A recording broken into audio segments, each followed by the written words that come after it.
আজ আমার অফিস থেকে স্যালারি দিয়েছেন। স্যালারি পাওয়ার পর আমি কোথাও না দাঁড়িয়ে সোজা বাসায় চলে আসলাম। বাসায় আসার পর আমার বেতনের টাকাগুলো আমার স্বামীর হাতে তুলে দিলাম। তখন আমার হাজবেন্ড কৌতূহলবশত আমাকে জিজ্ঞাসা করলো এখানে কত টাকা আছে। আমি বললাম তুমি গুনেই দেখো না। টাকাগুলো গুনে দেখার পর আমার স্বামী একটু রেগে গিয়ে আমাকে বললো তোমার এখানে 40,000 টাকা কেন? তুমি তো বেতন পাও 60,000 টাকা। আমি তখন বললাম হ্যাঁ 20,000 টাকা আমার কাছে রয়েছে, 10,000 টাকা আমার হাত খরচের জন্য, আর বাদ বাকি 10,000 টাকা আমি আমার মা বাবার জন্য রেখেছি। তখন আমার হাজবেন্ড একটু বিরক্তি শুনে বললো বিয়ের পর কোনো মা বাবা থাকে না, আর বিয়ের পর মা বাবা কিন্তু পর হয়ে যায়। এই কথা বলাতে আমার মা বাবার জন্য যে 10,000 টাকা আমি আমার কাছে রেখেছিলাম সেই টাকাটা আমি আমার স্বামীকে দিয়ে দিলাম। তারপর আমার স্বামী বলে উঠলো আর তোমার হাত খরচের জন্য টাকা লাগবে কেন? তোমার হাত খরচের সকল টাকাই তো আমি দিই, যাতায়াত ভাড়া আমি দিই, তোমার কসমেটিক যা লাগবে তাও আমি দিই, তাহলে তোমার আবার কিসের খরচা? এই কথা শোনার পর আমি আমার জন্য যে 10,000 টাকা উঠিয়ে রেখেছিলাম সেই টাকাটাও আমি আমার স্বামীর হাতে তুলে দিলাম। পরদিন সকালে স্বামীর পকেট থেকে 200 টাকা গাড়ি ভাড়া নিয়ে আমি বের হয়ে পড়লাম। আর যাওয়ার আগে আমি একটা লিস্ট ধরিয়ে দিলাম যে আমার এই মাসে কি কি লাগবে সেই খরচাগুলো। আমি আমার যাতায়াত খরচা থেকে অনেক টাকাই বাঁচিয়ে রাখতাম। বর্তমানে ভালোই পরিমাণ টাকা হয়েছে, তো চিন্তা করেছিলাম যে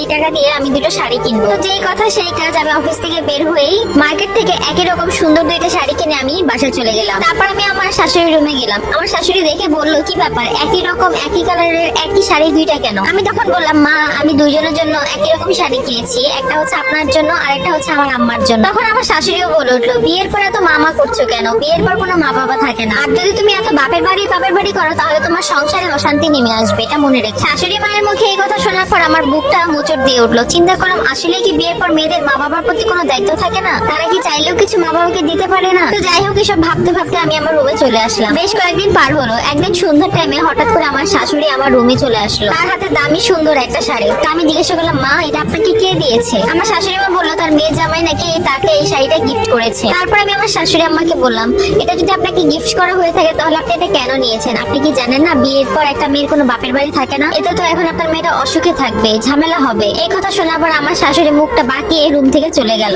আর আমাকে কি বা বলবে তার তো বলার কিছুই নেই। তারপরের দিন সকালে আমরা টেবিলে একসাথে বসে নাস্তা করছিলাম। নাস্তা করার টাইমে হুট করে দেখলাম আমার বাবা চলে আসছে। বাবা আমাকে ডেকে বললো কি রে মা তুই কেমন আছিস? আজকে খুব গুরুত্বপূর্ণ একটা বিষয় নিয়ে কথা বলার জন্য তোর বাসায় এসেছি। আমার তো অনেক বয়স হয়েছে আর তোর মারও অনেক বয়স হয়েছে, তাই চিন্তা করলাম যে আমার তো সয় সম্পত্তি আছে তা তোকে দিয়ে দিব। আর বাঁচবি বা কতদিন মা বল? তুই নাস্তা খাওয়া কমপ্লিট কর, তারপর তুই আমাদের সাথে যাবি। আর হ্যাঁ অবশ্যই তুই তো জামাইকে সাথেও নিবি। তখন আমি সবার সামনে বলে দিলাম না বাবা আমি যেতে পারবো না, এমনকি তোমার জামাইও যাবে না। তখন আমার বাবা একটু কষ্ট পেয়েই বললেন কেন মা কি হয়েছে? তখন আমি বললাম বাবা তেমন কিছুই হয়নি, কিন্তু তুমি কি জানো না বাবা একটা মেয়ের বিয়ে হয়ে যাওয়ার পর সেই মেয়ের কোনো বাবা মা থাকে না? তাহলে তো তোমরা আমার পর, আর তোমরা যদি আমার পরই হও তাহলে তোমাদের কাছ থেকে আমি কেন কোনো জিনিস নিবো? আর এসব জিনিস আমি আমার শ্বশুর বাড়ি থেকেই শিখেছি। আমার শ্বশুর শাশুড়িও তাই বলে আমি তোমাদের তো কোনো জিনিসই নিতে পারবো না বাবা। আর আমার মুখে এসব কথা শুনে আমার স্বামী আর আমার শাশুড়ি তখন ঠিকই তাদের ভুলটা বুঝতে পারে, তারা আমার কাছে অনুশোচনা বোধ করে। ঠিক এরকম একটা পোস্টই সেদিন করেছিলাম, আমি দেখে খারাপ লাগলো তাই এটা আমি শেয়ার করলাম সবার সাথে। ঠিক এরকম টাইপের একটা পোস্ট সেদিন করেছিলাম, আর এই পোস্টটা দেখে এতটাই খারাপ লেগেছিল যে মাঝে মধ্যে বিয়ের পর শ্বশুর শাশুড়িরা ভুলে যায় তাদের মেয়েও একটা সময় অন্য বাড়িতে চলে যাবে। এখানে গিয়েও যদি তাদের মেয়ে তার মা বাবার প্রতি যদি কোনো খোঁজ খবর না রাখে তাহলে তাদের কেমন লাগবে?